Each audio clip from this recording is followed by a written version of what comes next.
The dome project Delhi में सबसे बड़ा वनस्पति उद्यान ह्वायांग सिटी में बनाया जाना था। विकसित करने की योजना बना रही थी, जैसे कृत्रिम जल प्रपात, उष्णकटिबंधीय डोम प्रकार की हरित गृह संरचनाएं, बाहरी पारिस्थितिक उद्यान, लटकते बाग बगीचे और वर्षावनों की पुनर्रचना। देश भर के विभिन्न ट्री हॉस्पिटल्स के निदेशक प्रतिस्पर्धी बोली में भाग लेने के लिए इकट्ठा हुए थे, और जब उन्होंने ह्वाईडोम का 3D सिमुलेशन देखा तो उनकी आंखों में लालच साफ झलक रहा था। लेकिन जैसे ही स्पीकर का लंबा प्रेजेंटेशन समाप्त हुआ, सम्मेलन कक्ष में हलचल मच गई। आपने अभी क्या कहा? किसी ने लंबी डेस्क पर लगे माइक्रोफोन का बटन दबाया। निदेशक ने पूरी तरह भावहीन स्वर में उत्तर दिया, मैंने कहा कि प्रतिस्पर्धी बोली एक ओपन कॉन्टेस्ट के माध्यम से होगी। कमरे में एक बार फिर सन्नाटा छा गया। सभी लोग हैरान और परेशान नजर आ रहे थे। आपका मतलब है आप हमसे ऑडिशन लेने वाले हैं? एक व्यक्ति ने गुस्से को दबाते हुए पूछा। उनके चेहरे पर असंतोष स्पष्ट झलक रहा था। निदेशक ने उसी शांत और सपाट स्वर में जवाब दिया, क्या इसमें कोई समस्या है? हम ये काम सबसे अच्छे ट्री डॉक्टर को सौंपना चाहते हैं। ह्वाईडोम में जो पेड़ लगाए जाएंगे वे दुनिया के सबसे दुर्लभ और महंगे पेड़ होंगे।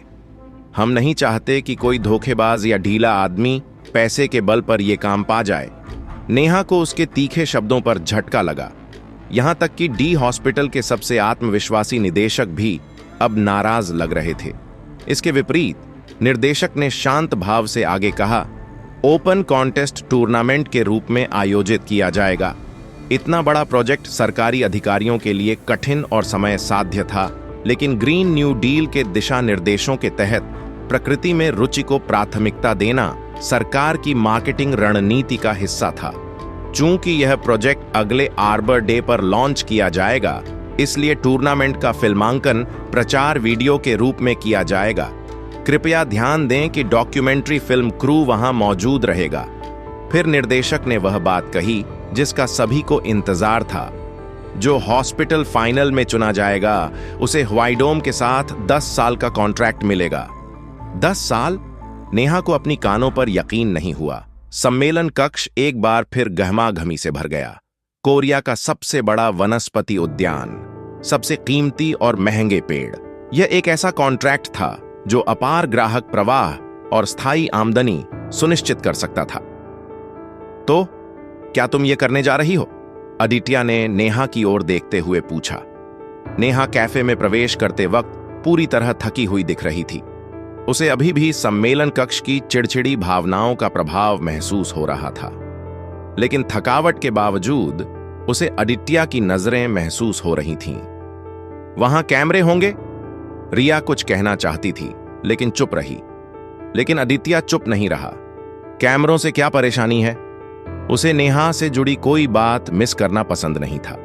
नेहा ने उसकी तरफ देखा और धीरे से सांस छोड़ी। बस, मैं जितना हो सके शांत जीवन जीना चाहती हूं।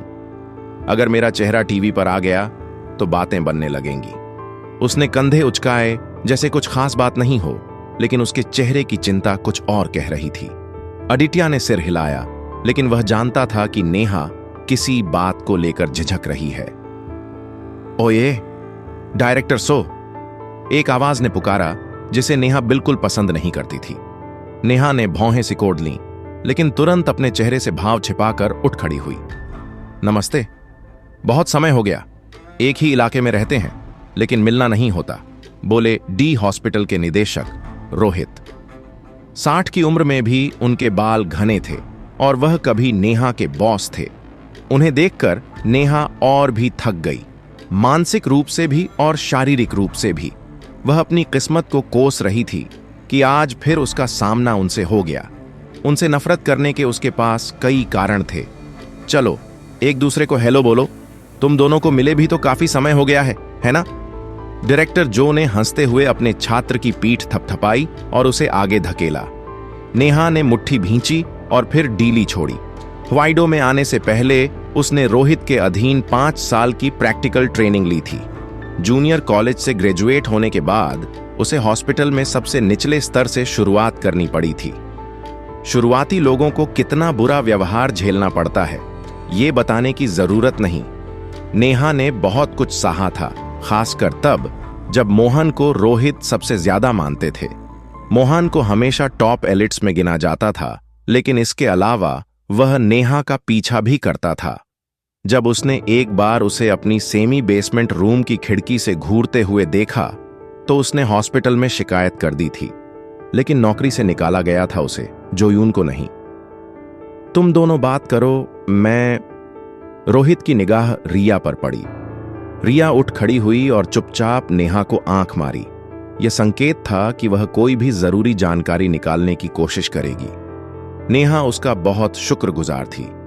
अब वह थोड़ा चैन की सांस ले सकी। And of episode 22। जब वे दोनों चले गए। हे नेहा, मोहन ने उसकी ओर हाथ बढ़ाया।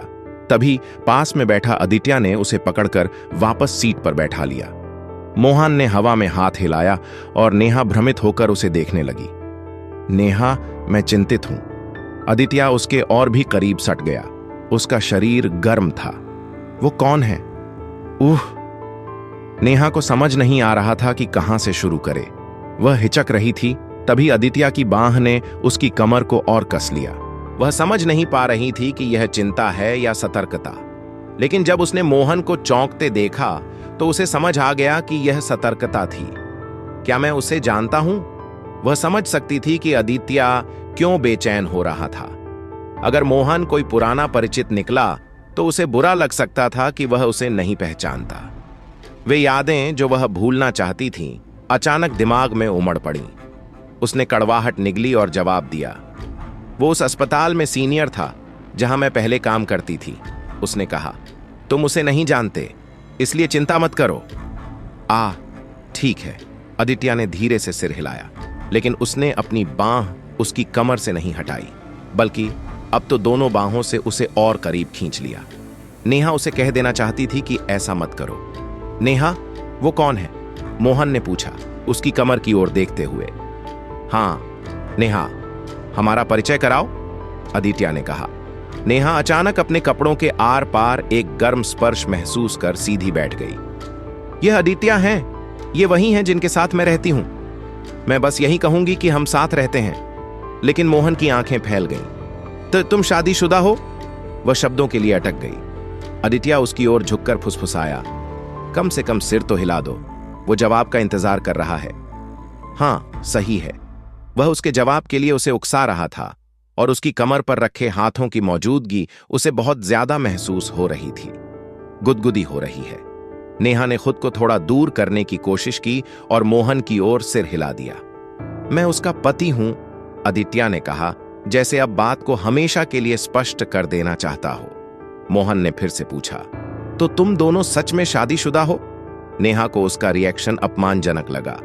वो ऐसे व्यवहार कर रहा था जैसे उसके लिए शादी करना कोई नामुमकिन बात हो, लेकिन वो हमेशा से ऐसा ही था। उसे लगता था कि वही सही है और बाकी सब गलत। नहीं नेहा, एक मिनट रुको, मुझे बस यकीन नहीं हो रहा। तुम्हारे जैसा इंसान शादी कर सकता है? नामुमकिन। तुम ठीक तो हो? मोहन के होंठ कांपने लगे। हे भगवान, मुझे उससे कितनी नफरत है। नेहा हमेशा उससे चिढ़ती थी, खासकर जब उसने उसे चुपचाप फूलों की क्यारी पर थूकते देखा था। उसे उससे तब से घिन थी जब उसे पता चला कि वो बचपन में पौधों को सिर्फ मजे के लिए काट देता था।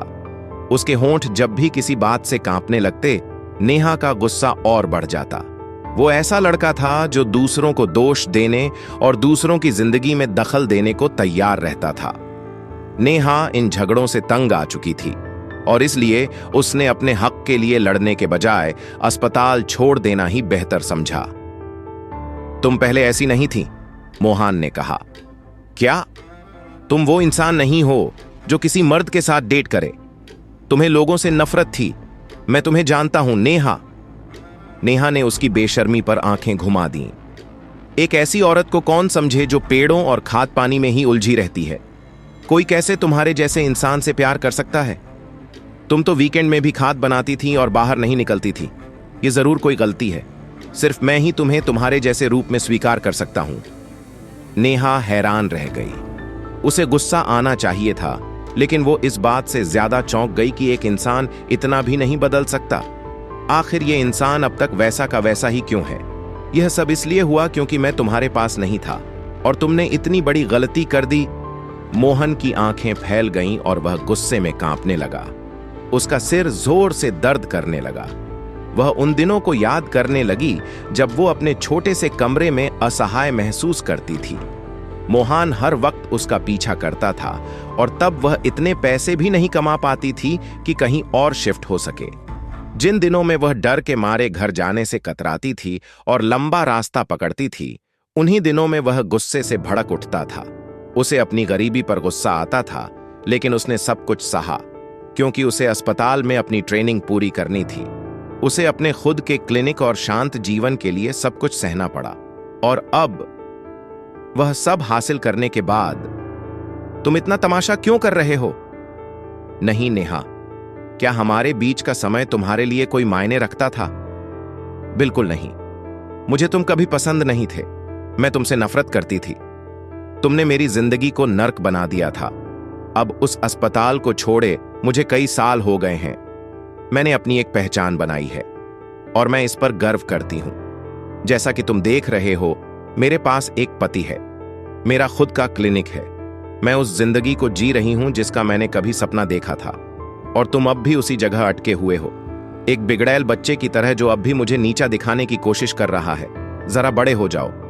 नेहा, उसने होंठ चाटे, तुम वाकई में बेशर्मी से मेरे पति के सामने तमाशा कर रहे हो। क्या वो वाकई तुम्हारा पति है? वो अचानक चिल्लाया। तुमने क्या कहा? परिवार संबंध प्रमाण पत्र लेकर आओ। जब तक मैं उसे नहीं देख लेता, मैं इस बात को नहीं मानूंगा। नेहा स्तब्ध रह गई। वह कुछ कह नहीं पाई। मोहन ने उसे और नहीं सताया, लेकिन अगर अदित्य ने पूछ लिया तो सब कुछ खुल जाएगा। उसका झूठ पकड़ा जाएगा। उसे अपने अंदर टीस सी महसूस हुई। वह मोहन से नफरत करती थी, जो अब भी उसकी जिंदगी को बर्बाद करने पर तुल्ला था। उसी वक्त एक हल्की सी कराह की आवाज आई। यह एक ऐसी आवाज थी जो केवल नेहा ही सुन सकती थी। And of episode 23। Neha, Neha.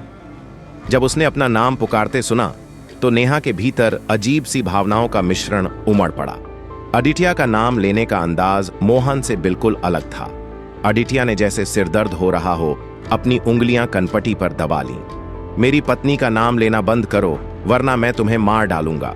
उसकी ठंडी नजर किसी धारदार छुरी की तरह चुभ रही थी। उस पल अदित्य किसी सनकी आत्मा से ग्रसित इंसान जैसा लग रहा था। इंसानी मुखौटा पहने कोई दरिंदा। यह शायद भ्रम रहा हो, लेकिन नेहा को लगा जैसे कमरे का तापमान गिर गया हो। हवा में तनाव को महसूस किया जा सकता था। मोहन सांस रोके खड़ा था। सिर्फ वही नहीं, बल्कि नेहा भी एकदम स्थिर खड़ी थी। उसे 2 साल पहले देखा गया वह हत्यारा याद आ गया। अगर उसका सिरदर्द उसे उसका अतीत याद दिला दे तो। नेहा बेचैन हो उठी। उसका दिल जोर जोर से धड़कने लगा। अदित्य ने मेज पर रखे गिलास की ओर देखा। उसने नेहा का हाथ छोड़ दिया। वो क्या सोच रहा है? अब क्या करने वाला है? कहीं वह नहीं। नेहा ने तुरंत उसका हाथ पकड़ लिया और उसे फिर से अपनी कमर पर रख दिया। अदित्य एक पल के लिए रुका और उसकी ओर देखने लगा। उसकी आंखें ठंडी और शांत समुद्र जैसी थीं। क्या मुझे वाकई चुपचाप बैठे रहना चाहिए? उसने पूछा। नेहा ने कोई जवाब नहीं दिया। जो मैंने पहले पूछा था, आंखें या मुंह, इस बार मैं चाहता हूं कि तुम खुद चुनो। उसका चेहरा शांत और कोमल था, जैसे वह कभी नाराज हुआ ही ना हो। या फिर दाहिनी आंख या बाईं? नेहा ने भ्रमित होकर पलकें झपकाईं। क्या ये विकल्प पहले से बेहतर है? उसने पूछा। स्थिति को शांत करने और अदित्य को किसी मूर्खता से रोकने के लिए नेहा उसे लेकर कैफे से बाहर निकल गई। उसका दिल इतनी तेजी से धड़क रहा था कि मानो फट जाएगा। अदित्य को किसी नुकसान से बचाने के लिए उसने जल्दी से कैफे छोड़ दिया। उसके सीने की धड़कन इतनी तेज थी कि सांस लेना मुश्किल हो गया था। वरना मैं तुम्हें मार डालूंगा। डॉक्टर ने कहा था कि उसकी यादें कभी भी वापस आ सकती हैं। यह सोचकर उसका खून जम गया। वह डरी हुई थी और असहाय महसूस कर रही थी। उसे डर था कि आज की घटनाओं ने कहीं उसे ट्रिगर न कर दिया हो। नहीं, अभी कोई निष्कर्ष निकालना जल्दबाजी होगी। उसने खुद को शांत करने की कोशिश की। उसका चेहरा बुझ गया। अदित्य को कुछ भी सीधा प्रभावित नहीं करता था। वह लगातार उसकी मन स्थिति को देखता और प्रतिक्रिया देता। जब भी नेहा थोड़ी सी भी असहज होती, वह तुरंत तैयार हो जाता। यह मानो वह उसके नियंत्रण में हो, लेकिन वह खुद उसे काबू में रखने में बुरी तरह असफल हो रही थी। नेहा ने अपनी मुट्ठी भींच ली। मुझे अपनी योजनाएं खुद नहीं बिगाड़नी चाहिए। उसने तय किया कि वह अब और सतर्क रहेगी और अदित्य के सामने अपनी घबराहट जाहिर नहीं होने देगी। उसे शांत और दृढ़ रहना होगा। हर बार जब वह अपना संयम खो देती, अदित्य ट्रिगर हो जाता, इसलिए उसे सावधानी बरतनी होगी। मैं इस मोहन वाली बात का अंत करूंगी। घर लौटने के बाद उसने घोषणा की। अदित्य ने ठंडे चेहरे के साथ उसकी ओर देखा। नेहा, उसने कहना शुरू किया। चिंता मत करो, उसने जल्दी से कहा। मैं इसे सार्वजनिक और कानूनी तरीके से सुलझा दूंगी। जो कुछ आज हुआ उस पर मत अटकना, ठीक है? क्या होगा अगर तुम्हारा सिर फिर से दर्द करने लगे? उसने उसके चेहरे को गौर से देखा। अदित्य ने एक हल्की सांस ली और अपने बालों में हाथ फिराया। क्या तुम कहना चाहती हो कि तुम उससे फिर मिलने वाली हो? मेरा मतलब है। नेहा रुक गई और उछलकर खड़ी हो गई। Open contest. मैं डी हॉस्पिटल को हराकर उन्हें उनकी जगह दिखाना चाहती हूं। बस वही उन्हें जवाब होगा। उसने अपनी मुट्ठी बांध ली, जैसे अपनी अडिग इच्छा जताने के लिए। अदित्य ने उसका स्ट्रॉ हैट और स्वेटर उतार दिया। उस कमीने ने तुम्हारे साथ क्या किया? नेहा को समझ नहीं आया कि क्या जवाब दे। वह सारी बातें बताना नहीं चाहती थी। वह बस परेशान करता है। पहले भी करता था। जब भी मैं उससे बात करती थी, ऐसा लगता था जैसे किसी दीवार से बात कर रही हूं। क्या मैं तुम्हारी किसी तरह मदद कर सकता हूं? उसने पूछा। मेरी मदद इस तरह करो कि खुश रहो, उसने कहा। मैं चाहती हूं कि अब तुम बस अच्छी चीजें ही देखो। वह थोड़ा सा भौहें चढ़ाता है, फिर मुस्कुराता है। यह तो बहुत मुश्किल बात नहीं है। उसने उसे स्नेह से देखा। नेहा ने अपने गर्दन के पीछे खुजाया और उसकी नजरों से बचते हुए मुड़ गई। वैसे अदित्य, हां, तुमने क्यों कहा था कि तुम उसे मार दोगे? उसने उसकी ओर देखा। माफ करना, उसने सिर झुकाते हुए कहा। नहीं, माफी मत मांगो।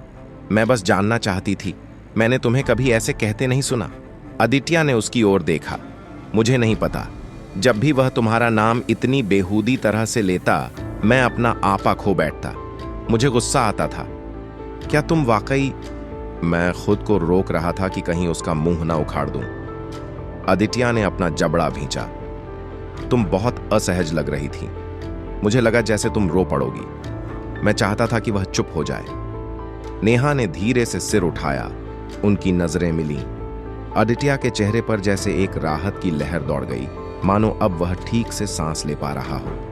वो आदमी तो मेरे लिए पहले ही मर चुका है नेहा, अदित्य ने कहा, उसकी आंखों को छूते हुए। मैं ऐसे लोगों के साथ कोमल या दोस्ताना नहीं हो सकता, चाहूं भी तो। उसने हल्की सी मुस्कान दी। End of episode 24। तो तुम सच में यह करने जा रही हो? रिया ने हैरानी से पूछा। वह अभी अभी लौटी थी। रिया अच्छी तरह जानती थी कि नेहा को लोगों के साथ घुलना मिलना बिल्कुल पसंद नहीं था। प्राथमिक स्कूल से लेकर यूनिवर्सिटी तक नेहा के पीछे जो लोग लगे रहते थे, वे सिर्फ अफवाहें थे, दोस्त नहीं। वह हमेशा लोगों के बीच बहुत बेचैन और असहज रहती थी। क्या तुम वाकई यह करने जा रही हो? रिया ने फिर पूछा। हां, तुमने तो कहा था कि वहां कैमरामैन होंगे और बहुत भीड़ होगी। शायद मैं उससे पहले ही बाहर हो जाऊं। नेहा ने अपने हाथों से खेलते हुए उसकी नजर से बचने की कोशिश की। अभी के लिए मेरा सिर्फ एक ही मकसद है, डी हॉस्पिटल को हराना। रिया बस पलकें झपकाती रह गई, उलझन में। नेहा की आवाज में जबरदस्त दृढ़ता थी। वह इतनी दृढ़ क्यों लग रही है, खासकर अदित्य को देखते हुए? रिया ने उसे गौर से देखा। क्या कुछ हुआ है? माफ करना, मैं किसी काम का नहीं हूं, अदित्य ने कहा। नहीं, सब ठीक है, तुम हमेशा मेरे साथ रहे हो। उसका चेहरा बुझ गया। चाहे वह जितना भी सोच ले, उसे नेहा की बात तारीफ की तरह नहीं लगी। नेहा, तुम्हें मुझ में अच्छा भी क्या लगता है? ना दिन में मैं तुम्हारी मदद कर सकता हूं, ना रात में। मैं खुद को बेकार महसूस करता हूं। वो इसलिए क्योंकि तुम एक पौधे जैसे थे।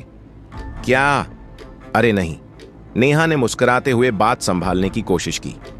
मेरा मतलब था कि तुम हमेशा शांत और सौम्य रहते थे, अपनी ही दुनिया में खोए हुए, उसने कहा। अक्सर तुम मेरे कॉल का जवाब नहीं देते थे, हमेशा मैं ही बोलती रहती थी और तुम चुपचाप सुनते रहते थे। रिया ने सहमति में सिर हिलाया, उसकी बात का समर्थन करते हुए। वह शायद उस समय की बात कर रही थी जब आदित्य कोमा में था। हे भगवान, ये लड़की कितना अच्छा झूठ बोलती है, और वक्त के साथ मैं तुम्हारे साथ सहज होती गई। रिया ने भौहें चढ़ा लीं। उसे समझ नहीं आ रहा था कि नेहा सच बोल रही है या खुद को यकीन दिलाने के लिए झूठ गढ़ रही है। कभी कभी जब तुम किसी राक्षस से लड़ते हो तो खुद राक्षस बन जाते हो। उसने नेहा की ओर देखा। क्या वह आदित्य को बहला रही है या खुद को? क्या यह जवाब तुम्हारे सवाल का था? नेहा ने पूछा। आदित्य गहराई से उसकी ओर देखने लगा, मानो उसकी नजरें उसे निगल लेना चाहती हों। अब चलें सोने। वो समय आखिरकार आ ही गया। नेहा को उसी दिन से अंदेशा था, जिस दिन उसने उसे केवल सहानुभूति में उठाया था, कि वह कभी भी बिस्तर साझा करने से मना करने के लिए कोई भरोसेमंद बहाना नहीं ढूंढ पाएगी। इससे निकलने का कोई रास्ता उसे नहीं दिख रहा था। अगर वह अलग कमरे में सोने की बात करती तो आदित्य के मन में शंका पैदा हो जाती और वह हमेशा उस पर शक करता रहता। मैं शावर लेकर ऊपर दूसरी मंजिल पर आ रही हूं, उसने कहा। तो फिर साथ में नहा लें? आदित्य ने पूछा। क्या नहीं? नेहा चौंक गई। इतनी हैरान क्यों हो? आदित्य ने पूछा। क्योंकि मुझे एक बहुत ही रूढ़िवादी घर में पाला गया है, उसने जल्दी से जवाब दिया। हमें तो सिखाया गया था कि 7 साल की उम्र के बाद लड़कों के पास बैठना भी गुनाह है। पता है, अजीब लगता है, लेकिन मुझे ऐसे ही बड़ा किया गया। वाह, क्या इसमें तुम्हारे पति भी शामिल हैं? शादी कोई परमिट नहीं होती हर चीज के लिए, समझे? तो फिर क्या होता है? आदित्य उसके और पास आ गया। सीखा दो मुझे नेहा, उसने नरमी से कहा, क्योंकि बहुत कुछ है जो मैं भूल चुका हूं। वह कुछ कहने की कोशिश करती है लेकिन शब्द नहीं निकलते। नेहा, जी, वह बुरी तरह हकलाई। मुझे लगता है अगर तुम यूं ही मुझे टालती रही तो मेरी आत्मयोग्यता, सेल्फ एफिकेसी खत्म हो जाएगी। तुम मुझे कभी अपने पति की तरह इस्तेमाल ही नहीं करती। नेहा जवाब नहीं दे पाई। क्योंकि मैं ऐसा हूं। तुमने मुझे 1 हफ्ते तक अनदेखा किया, मुझे जगाया तक नहीं। तुम्हें मेरी जरूरत नहीं है। क्या मैं गलत हूं? उसका खून जैसे जम गया। वह गलत नहीं था। यही बात उसे और भी शर्मिंदा और बेचैन कर रही थी, मानो इस आदमी ने उसके भीतर के सबसे गहरे राज को पढ़ लिया हो। डॉक्टर ने कहा था कि कुछ भी तय नहीं है, और मैं तुम्हारे पास ही थी जब तुम सो रहे थे। ये सब बहुत कमजोर बहाने थे और उसे खुद भी पता था। नेहा को खुद अपने शब्द खोखले लगे और वह चुप हो गई। आदमी ने सिर हिलाया, जैसे कह रहा हो कि उसे परवाह नहीं। मुझे बस इतना पता है कि मेरी सुबहें तुम्हारे साथ हैं। उसके शब्दों ने उसके अंदर अपराध बोध जगा दिया। अगर वह यूं ही बनावटी रही तो वह आदमी हर बात पर शक करने लगेगा। अगर तुम मुझे सिखाना नहीं चाहती तो ठीक है, उसने कहा, लेकिन मुझे मेरे पति होने की जिम्मेदारी से मत रोको। और उस जिम्मेदारी में साथ नहाना भी शामिल है? नेहा ने अनमने भाव से पूछा। उसने अपना सिर थोड़ा झुकाया और कहा, मैं समझ नहीं पा रहा नेहा, तुम किस बात से डर रही हो? हम पहले भी तो करीबी रहे हैं, है ना? ये तो बस एक शॉवर है। नेहा के पास अब कोई जवाब नहीं था। उसके झूठ अब उसी पर भारी पड़ने लगे थे। शायद यही वजह है कि हमारे बीच कभी कोई अंतरंगता नहीं रही, उसने कहा, क्योंकि हम हमेशा एक दूसरे से इतने दूर रहे हैं। थोड़ी खुलकर सामने आओ। अब नेहा के पास बहानों का भंडार खत्म हो चुका था। वह बस चाहती थी कि वह चुप हो जाए। ठीक है, उसने कहा, तुम मेरी पीठ धो सकते हो, सिर्फ पीठ और कुछ नहीं। आदित्य संतुष्ट होकर मुस्कुराया। And of episode 25। छपाक। पानी की आवाज अब डरावनी लगने लगी थी। यह पागलपन है, बिल्कुल पागलपन। बाथटब में बैठने के बाद नेहा ने दरवाजे की तरफ पीठ कर ली और दीवार की तरफ मुंह घुमा लिया। हालांकि वह खुद उसे धोखा देने की कोशिश कर रही थी, फिर भी उसे लग रहा था कि वही हार रही है। टप टप। वह बाथरूम के दरवाजे पर दस्तक दे रहा था। आ जाओ, उसने कांपती आवाज में कहा। उसका दिल जोर जोर से धड़कने लगा। वह इस आदमी को 2 साल पहले पहाड़ पर एक इंसान को जिंदा दफनाते देख चुकी थी। उसने तो उसे मारने की भी कोशिश की थी। क्या यह सही है जो मैं कर रही हूं? काश मैं इस पल को मिटा पाती। धुंधली भाप से भरे इस बाथरूम में उसे चक्कर सा आने लगा। नेहा। अब वह उसके नाम पुकारने की आवाज से परिचित हो गई थी। वह गर्म पानी और भाप से घिरी हुई थी, लेकिन उसके दिल में एक अजीब सी ठंडक घर कर गई थी। अदित्य ने बाथटब के पास कुर्सी खींच ली। तुम ठीक हो? उसने पूछा। हाँ, सिर्फ पीठ ही धोनी है। हाँ।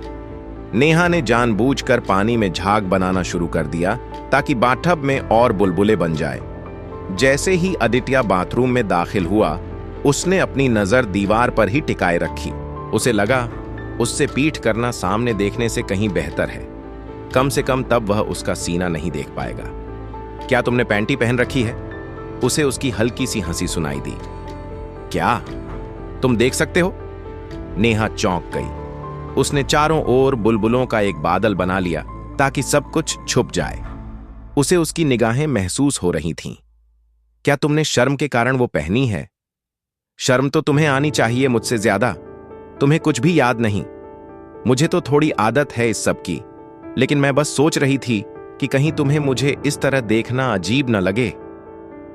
ऐसा है क्या? अदित्य ने अपना हाथ बाथटब के पानी में डाल दिया और नेहा सहसा कांप गई। उसकी पीठ तन गई। उसके शब्द उसके व्यवहार से मेल नहीं खा रहे थे। तुम इतनी प्यारी क्यों लग रही हो नेहा? अब उसे उसके हर कदम का अंदाजा सिर्फ सुनकर लगाना पड़ रहा था, जिससे वह और भी ज्यादा घबरा गई थी। तुम अब भी इतनी लिहाज क्यों दिखा रही हो? वह मजाकिया अंदाज में हंसा।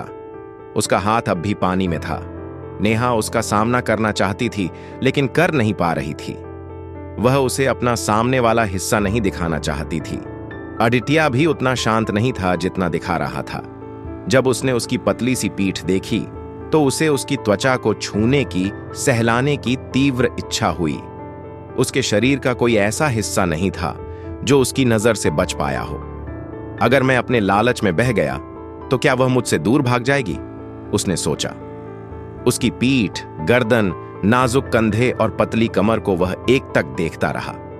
अदित्य को अपने शरीर के निचले हिस्से में हलचल महसूस हुई। वह पहले ही उत्तेजित हो चुका था। उसे अपनी याददाश्त खोने का पछतावा हो रहा था। शायद पहले उसे हर हिस्सा छूने की इजाजत थी। मैं उसके पैर फैलाकर उसे चूम सकता था। उसने भौहें सिकोड़ लीं। वह अपनी यादें वापस चाहता था। वह कहती थी कि वे सेक्सुअली कंपैटिबल नहीं थे, लेकिन उसका शरीर कुछ और ही कह रहा था। कभी इस कदर उसे अपनी यादें वापस पाने की इच्छा नहीं हुई थी। नेहा, यह क्या है? उसके शब्द अचानक फिसले जब उसकी उंगलियां उसकी पीठ पर बने जख्मों के निशानों को छूने लगीं। तौलिया लाओ, तौलिया! नेहा चिल्ला उठी, उसके स्पर्श से कांपते हुए। लेकिन अदित्य चुपचाप उसकी पीठ पर पुराने जख्मों को सहलाता रहा। उसकी उंगलियां हर निशान पर थोड़ी देर ठहर जाती थीं, जैसे वह उन्हें अपने भीतर समेटना चाहता हो। क्या तुम्हें किसी ने मारा था? कुछ नहीं है। उसके स्पर्श से वह थर थर कांपने लगी। उसने अपने कंधों के ऊपर से मुड़कर उसे देखा। यह कोई जवाब नहीं है। उसने अपने सिर को घुटनों पर टिका लिया। उसे यूं ढहता देख अदित्य को दुख हुआ। उसका मन हुआ कि वह उसकी गर्दन को चूम ले। उसकी भावनाएं अब नियंत्रण से बाहर थीं। उसके अंदर एक अनकही तीव्र इच्छा ने घर कर लिया था। उसने कुर्सी पीछे खिसकाई और खड़ा हो गया। किसने किया ये सब? जख्म किसी यातना का सबूत होते हैं, अदित्य ने सोचा। इसे समझने के लिए उसे अपनी यादें वापस पाने की जरूरत नहीं थी। ये निशान ऐसे थे जैसे किसी तेज नुकीली चीज, शायद पेन या कैंची, से चुभाया गया हो। उसने माथा सिकोड़ लिया। अगर तुम नहीं बताना चाहती तो मत बताओ। नेहा ने सिर हिला दिया। यह नहीं था कि वह बताना नहीं चाहती थी, बल्कि वह उलझन में थी। ये सब उसके लिए नया था। कभी किसी ने उससे यह नहीं पूछा था। कभी किसी को उसकी जिंदगी में दिलचस्पी नहीं थी, तो अब वह जवाब देना नहीं जानती थी। लोगों ने उसे ही दोषी ठहराया था। सबने मान लिया था कि वह एक बिगड़ी हुई लड़की थी जिसने अपने परिवार को तकलीफ दी थी। उसे लगता था कि उसने जो सहा वो उसका हक था, दुर्व्यवहार और उपेक्षा। नेहा ने अपने चेहरे पर पानी छिड़का, उम्मीद करती हुई कि उसकी आंखें अब और न जलें। मेरा परिवार। आदित्य चुप रहा। उसके मन में नेहा के कोमल और सौम्य होने की धारणा और मजबूत होती गई। क्या ये सब उसने पहले कभी खुद किया था? सिर्फ निशान ही नहीं, उसकी त्वचा पर पुराने चोटों के काले धब्बे भी दिखाई दे रहे थे। कोई बात नहीं, अगर तुम मुझ पर यकीन नहीं करती, नेहा ने हार मानने के स्वर में कहा। मैं यकीन करता हूं, आदित्य ने तुरंत कहा। नेहा का कंधा कांप गया। तुम्हारा परिवार बहुत घटिया रहा होगा जो उन्होंने तुम्हारे साथ ऐसा किया। मुझे नहीं पता, शायद इसकी कोई वजह रही होगी। कोई भी वजह इतनी बड़ी नहीं होती कि किसी बच्चे को पीट पीट कर जख्म दे जाए। उसने दांत भींच लिए, अपने गुस्से को दबाते हुए। यह तो तब भी हो सकता है जब आप अपने बच्चे से बहुत ज्यादा प्यार करते हो। जब से वह जागा था, वह हर पल उसकी ओर भागा था, उसे पाने की कोशिश करता रहा था, जैसे कोई जानवर अपनी कामनाओं में पागल हो। अब आदित्य को ग्लानि होने लगी। अब वह समझ पा रहा था कि शायद उसकी छुअन या नजदीकी से भागने के पीछे कोई गहरी वजह थी। आदित्य जैसे जम गया। सच्चाई ने उसे झकझोर दिया था। प्यार गुस्से में बदलने में ज्यादा वक्त नहीं लगता, नेहा ने कहा। इंसान पेड़ नहीं होते, वे बिना शर्त प्यार नहीं करते, चाहे कुछ भी कहें। जब फल खराब हो जाए तो लोग पेड़ ही उखाड़ फेंकते हैं। आदित्य ने अपनी आंखें कसकर बंद कर लीं। अब सब कुछ साफ था। वह आखिरकार उसके व्यवहार को समझ पा रहा था। उसके मन से यह विचार मिट नहीं रहा था कि शायद वह खुद ही कभी इस सब का हिस्सा रहा हो। नेहा का उससे डरना शायद इस बात का संकेत था कि उनकी शादी ने भी उसे तोड़ा था। And of episode 26। आदित्य ने चुपचाप उसकी त्वचा को सहलाया। नेहा ने उसकी उंगलियों की छुअन को नजरअंदाज करने की पूरी कोशिश की। क्या कर रहे हो? वहां वॉशर क्लॉथ पड़ा है, वही इस्तेमाल करो। यह तकलीफ देह लग रहा है। क्या? अगर मैंने वॉशर क्लॉथ का इस्तेमाल किया तो तुम्हारी त्वचा को चोट लग सकती है। क्या? तो फिर नहाने का मतलब ही क्या है? नेहा ने झाड़ियों और कांटों से मिले घावों को छिपाते हुए खुद को झुका लिया। उसके काम के वातावरण में यह आम बात थी। तो फिर आज नहाना छोड़ देते हैं? क्या बकवास है ये? मजाक कर रहे हो क्या? नेहा ने गुस्से से उसकी ओर देखा। पहले तो वो जबरदस्ती नहाने की जिद कर रहा था और अब ये। मैं बस। वो थोड़ी देर रुका। अपने तरीके से करूंगा। उसकी गर्म हथेलियां उसकी पीठ पर पड़ी। उसके सख्त हाथों ने हल्के से उसके कंधों की मालिश शुरू की। जब भी वो पीठ के बीच के हिस्से को दबाता, नेहा झटके से सिहर उठती। उसकी हथेली की गर्मी से वह असहज महसूस कर रही थी। नेहा ने होंठ दबाए और सांस रोक ली। हवा नमी और गर्माहट से भरी हुई थी। जब उसकी उंगली का सिरा उसकी छाती के नीचे छू गया तो उसने जल्दी से अपने हाथों से उसे ढक लिया। वह उसकी रीढ़ के साथ नीचे तक अंगूठे से हल्के हल्के गोलाई में मालिश करता रहा। नेहा को लगा जैसे वह गर्म पानी में पिघल रही हो। घबराहट और असहजता के कारण उसने अपनी नजरें छत पर टिका दी। ये सब पानी की वजह से है। पानी गर्म है और लगता है जैसे चेहरा जल रहा है। साथ में नहाने के बाद वह उसके साथ एक ही बिस्तर पर लेटने में पहले से कम हिचक रही थी। वह गर्म स्नान उसके शरीर को आरामदायक और सुस्ती भरा बना चुका था। उसने थका हुआ सा एक लंबा सांस छोड़ा। Good night Aditya. उसने कंबल उठाया, उसे नेहा पर डाला और खुद भी बिस्तर पर उसके पास लेट गया। गद्दा अचानक नेहा को बहुत छोटा लगने लगा, लेकिन वह इतनी शांत थी कि उसकी आंखें धीरे धीरे बंद होने लगीं। आज का दिन बहुत लंबा था। क्या हर दिन ऐसा ही होगा? उसने सोचा। यह पहली बार है जब मैंने उसके साथ पूरा दिन बिताया। सब कुछ वैसा नहीं था जैसा मैंने चाहा था, लेकिन यह उतना भी बुरा नहीं था। क्या तुम इतनी जल्दी सोने वाली हो? हां, नेहा बड़बड़ाई, फिर अचानक चौंक कर बैठ गई। क्या हुआ? आदित्य ने पूछा। मैं इतनी सहज क्यों महसूस कर रही हूं? नेहा घबरा गई। मैंने अभी सोचा कि दिन बुरा नहीं था। क्या गड़बड़ हो गई है मेरे साथ? इस आदमी ने मुझे मारने की कोशिश की थी और मैंने इसे आरी से मारा था। अगर इसकी याददाश्त वापस आ गई तो शायद ये मुझे मार ही डाले। नेहा ने मुट्ठी बांधी और खुद के सिर पर मारने लगी। आदित्य उठ बैठा और उसकी छोटी मुट्ठियों को पकड़ लिया। तुम ये क्या कर रही हो? नेहा ने उसकी ओर देखा। ये क्या हो रहा है? क्या मैं सच में एक हत्यारे के बगल में इतनी सहज महसूस कर रही हूं? होश में आओ नेहा, मत भूलो कि ये वही आदमी है जिसने। उसकी शक्ल पीली पड़ गई और उसने मुंह फेर लिया। नेहा! आदित्य ने उसका चेहरा थामा और उसे अपनी ओर घुमाया। जब उनकी नजरें मिलीं, तो नेहा ने फौरन अपनी आंखें बंद कर लीं। आंखें खोलो, उसने नरमी से कहा। नेहा ने आंखें नहीं खोली। मैं समझ नहीं पा रहा हूं तुम ऐसा व्यवहार क्यों कर रही हो। तुमने अपना एक पैर जमीन पर क्यों रखा है? उसने अपने पैर को जमीन पर नीचे रखा था, भागने के लिए तैयार। वह मुंह फेरना चाहती थी, लेकिन वो उसका चेहरा पकड़े रहा। उसने होंठ भींच लिए। आदित्य के चेहरे पर ठंडापन आ गया उसकी बेरुखी से। तुम सच में अपनी आंखें नहीं खोलोगी? मेरी तरफ देखोगी भी नहीं? मुझसे बात भी नहीं करोगी? नेहा ने कोई जवाब नहीं दिया। नेहा, क्या तुमने कभी किसी को पागल किया है? तभी आदित्य ने नेहा की गर्दन को हल्के से बाइट किया। नेहा ने आश्चर्य से आंखें खोल दी। उसके मुंह से एक छोटी सी चीख निकल गई।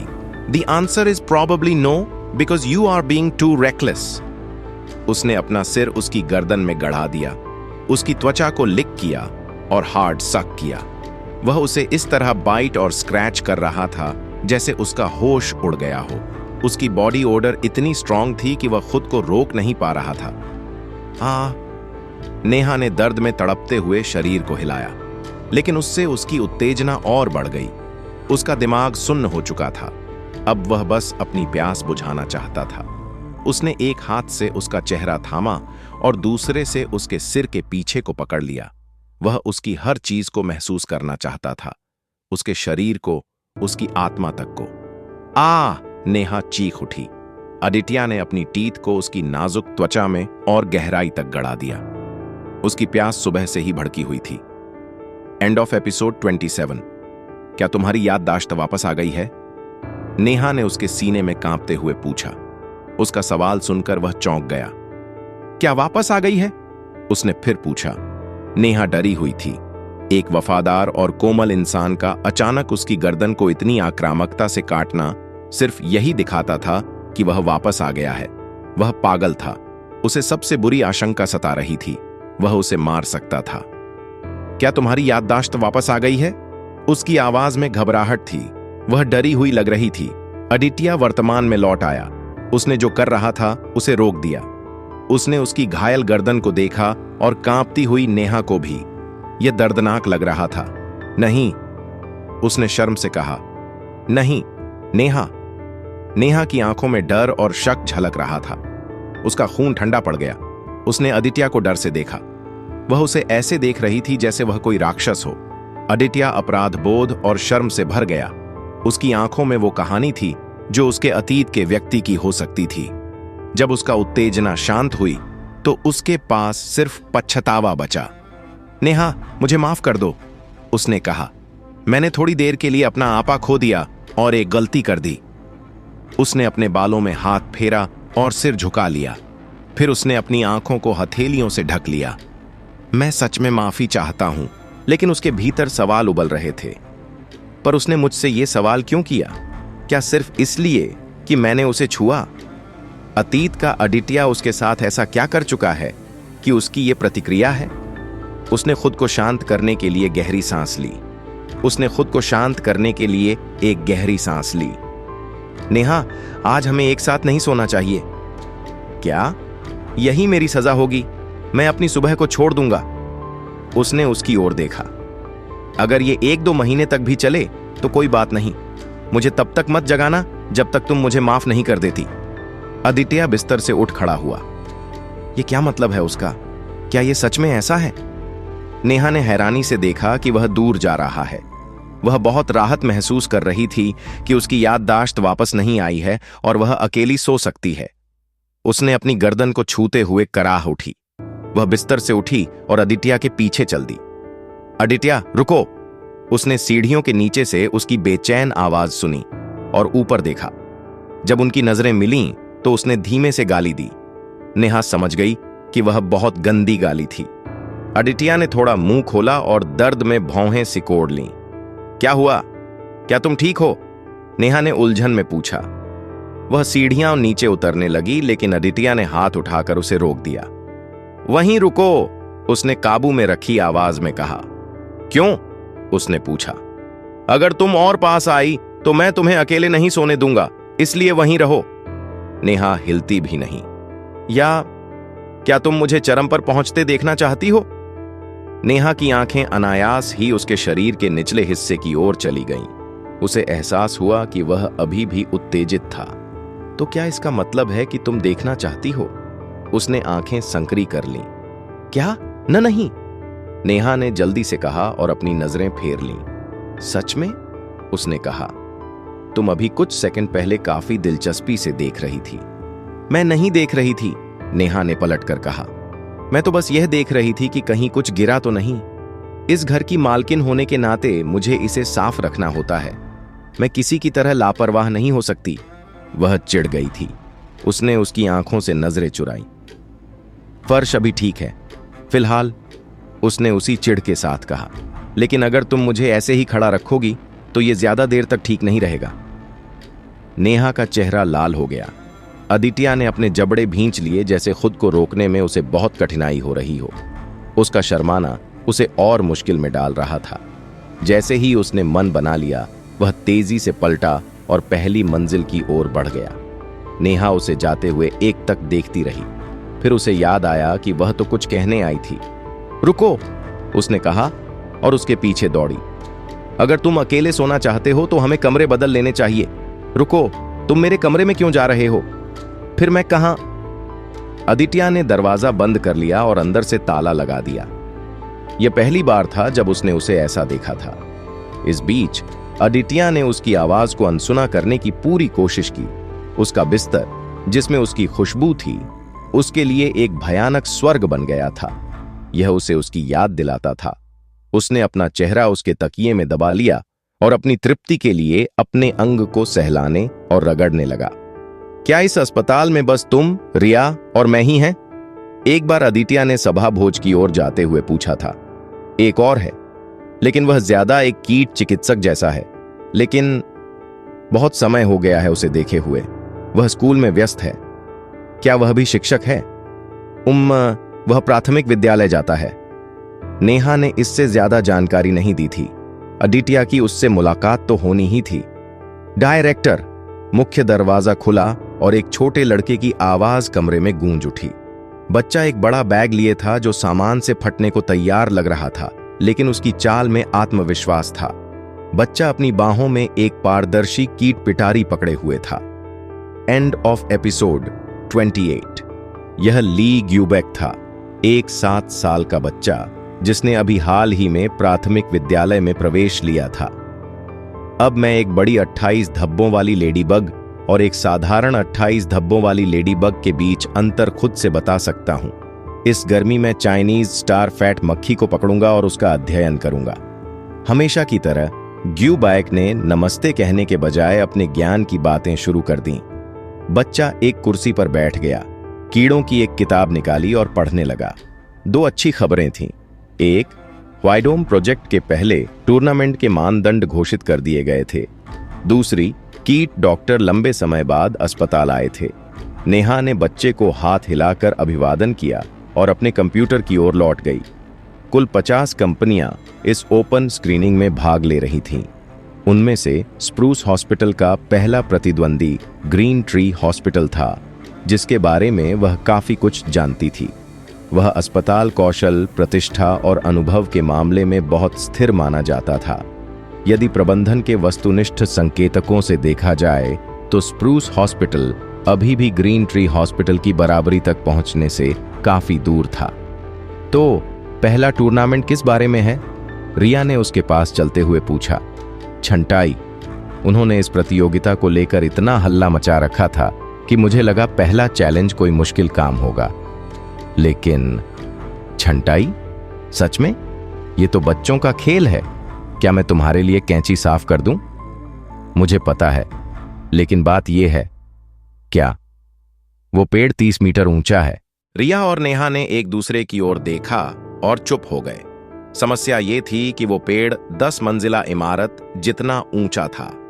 ऐसा लग रहा था कि ह्वायांग शहर ने जानबूझकर कठिन मामलों को इस सार्वजनिक प्रतियोगिता के लिए बचा कर रखा था। नेहा ने ईमेल से जुड़ी तस्वीर को ध्यान से देखा। एक विकृत, संकीर्ण रूप से मुड़ा हुआ पेड़ की डाली सड़क की ओर बढ़ रही थी। अगर वह टूट गई तो यह एक आपदा हो सकती थी। यह नीचे चल रही कारों पर गिर सकती थी और एक भयानक दुर्घटना हो सकती थी। रुको, इसका क्या मतलब है? रिया ने ईमेल पढ़ते हुए भौहें सिकोड़ लीं। तुम सीढ़ी ट्रक का इस्तेमाल नहीं कर सकते? स्थिति को जटिल बनाकर आयोजकों ने अपने इरादे स्पष्ट कर दिए थे। लगता है हमें खुद ही पेड़ पर चढ़ना होगा। यह परीक्षा पेड़ डॉक्टरों की सहन शक्ति पर केंद्रित लग रही थी।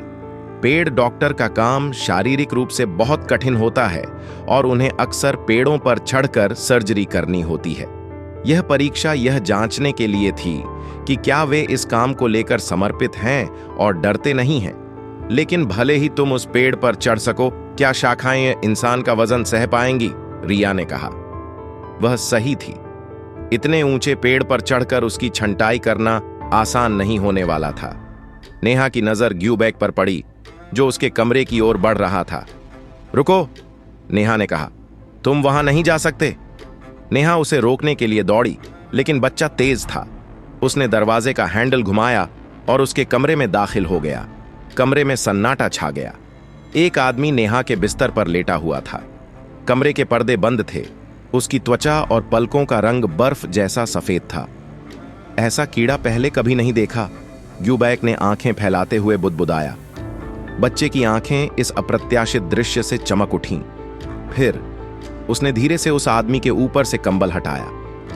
इस नर कीट में सिर, धड़ और पैर होते हैं और यह अपने 2 हाथों और 2 पैरों के साथ एक परिपूर्ण शरीर का दावा करता है। ग्यूबैक ऐसे बोल रहा था जैसे वह किसी विश्वकोश में प्रविष्टि लिख रहा हो। अजनबियों को समझने का यही उसका तरीका था। यह अपनी लंबाई, जो बिस्तर से भी ज्यादा है, बड़े हाथ पैर और तीखी नाक के कारण विशेष रूप से पहचाना जाता है। ग्यूबैक ने उसकी नाक को छूते हुए कहा, इस नर की जननांग। बस। नेहा ने बच्चे को खींचकर कमरे से बाहर निकाला और दरवाजा बंद कर दिया। ग्यूबैक ने जिज्ञासा से भरी चमकती आंखों से नेहा की ओर देखा। क्या वह तुम्हारा बॉयफ्रेंड है? नहीं। नर मादा के घोंसले में प्रजनन काल के लिए या अंडों की रक्षा के लिए प्रवेश करता है।